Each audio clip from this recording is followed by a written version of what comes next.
नैमिषारण्य तीर्थ में श्री सूत जी ने 88,000 सनकादि ऋषियों से कहा, अब मैं आपको कार्तिक मास की कथा विस्तार पूर्वक सुनाता हूँ, जिसका श्रवण करने से मनुष्य के सभी पाप नष्ट हो जाते हैं और अंत समय में वैकुंठ धाम की प्राप्ति होती है।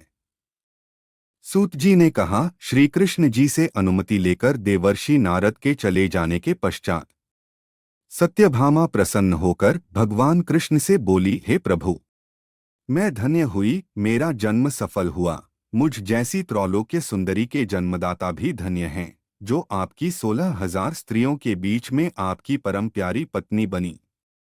मैंने आपके साथ नारद जी को वह कल्पवृक्ष आदि पुरुष विधिपूर्वक दान में दिया, परंतु वही कल्पवृक्ष मेरे घर लहराया करता है।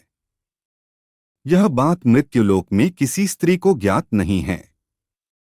हे त्रिलोकीनाथ, मैं आपसे कुछ पूछने की इच्छुक हूँ। आप मुझे कृपया कार्तिक महात्म्य की कथा विस्तार पूर्वक सुनाइए, जिसको सुनकर मेरा हित हो और जिसके करने से कल्पपर्यंत भी आप मुझसे विमुख न हो। सूत जी आगे बोले, सत्यभामा के से वचन सुनकर श्री कृष्ण ने हंसते हुए सत्यभामा का हाथ पकड़ा और अपने सेवकों को वहीं रुकने के लिए कहकर विलासयुक्त अपनी पत्नी को कल्पवृक्ष के नीचे ले गए। फिर हंसकर बोले, हे प्रिय, 16,000 रानियों में से तुम मुझे प्राणों के समान प्यारी हो। तुम्हारे लिए मैंने इंद्र एवं देवताओं से विरोध किया था। हे कांते, जो बात तुमने मुझसे पूछी है उसे सुनो। एक दिन मैंने श्री कृष्ण तुम्हारी सत्यभामा इच्छा पूर्ति के लिए गरुड़ पर सवार होकर इंद्रलोक जाकर कल्पवृक्ष मांगा।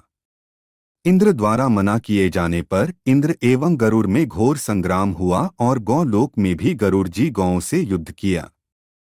गरुड़ की चोंच से उनके कान एवं पूंछ कटकर गिरने लगे, जिससे 3 वस्तुएं उत्पन्न हुई। कान से तंबाकू, पूंछ से गोभी और रक्त से मेहंदी बनी। इन तीनों का प्रयोग करने वाले को मोक्ष नहीं मिलता। तब गौ ने भी क्रोधित होकर गरुड़ पर वार किया, जिससे उनके 3 पंख टूटकर गिर गए।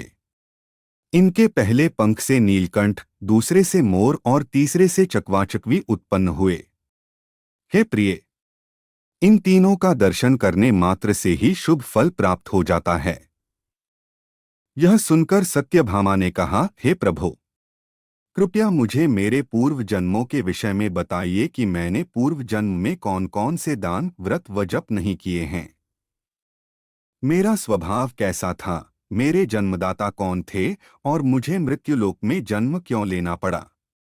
मैंने सा कौन सा पुण्य कर्म किया था जिससे मैं आपकी अर्धांगिनी हुई।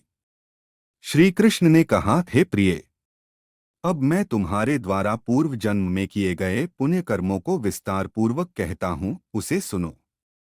पूर्व समय में सतयुग के अंत में मायापुरी में अत्रिगोत्र में वेद वेदांत का ज्ञाता देवशर्मा नामक एक ब्राह्मण निवास करता था। वह प्रतिदिन अतिथियों की सेवा, हवन और सूर्य भगवान का पूजन किया करता था। वह सूर्य के समान तेजस्वी था। वृद्धावस्था में उसे गुणवती नामक कन्या की प्राप्ति हुई। उस पुत्रहीन ब्राह्मण ने अपनी कन्या का विवाह अपने ही चंद्र नामक शिष्य के साथ कर दिया। वह चंद्र को अपने पुत्र के समान मानता था और चंद्र भी उसे अपने पिता की भांति सम्मान देता था। एक दिन वे दोनों कुश व समिधा लेने के लिए जंगल में गए। जब वे हिमालय की तलहटी में भ्रमण कर रहे थे, तब उन्हें एक राक्षस आता हुआ दिखाई दिया। उस राक्षस को देखकर भय के कारण उनके अंग शिथिल हो गए और वे वहां से भागने में भी असमर्थ हो गए। तब उस काल के समान राक्षस ने उन दोनों को मार डाला। चूंकि वे धर्मात्मा थे, इसलिए मेरे पार्षद उन्हें मेरे वैकुंठ धाम में मेरे पास ले आए। उन दोनों द्वारा आजीवन सूर्य भगवान की पूजा किए जाने के कारण मैं दोनों पर अति प्रसन्न हुआ।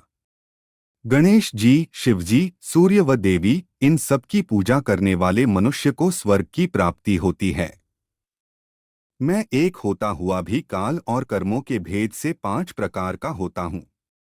जैसे एक देवदत्त, पिता, भ्राता आदि नामों से पुकारा जाता है। जब वे दोनों विमान पर आरूढ़ होकर सूर्य के समान तेजस्वी, रूपवान, चंदन की माला धारण किए हुए मेरे भवन में आए, तो वे दिव्य भोगों को भोगने लगे।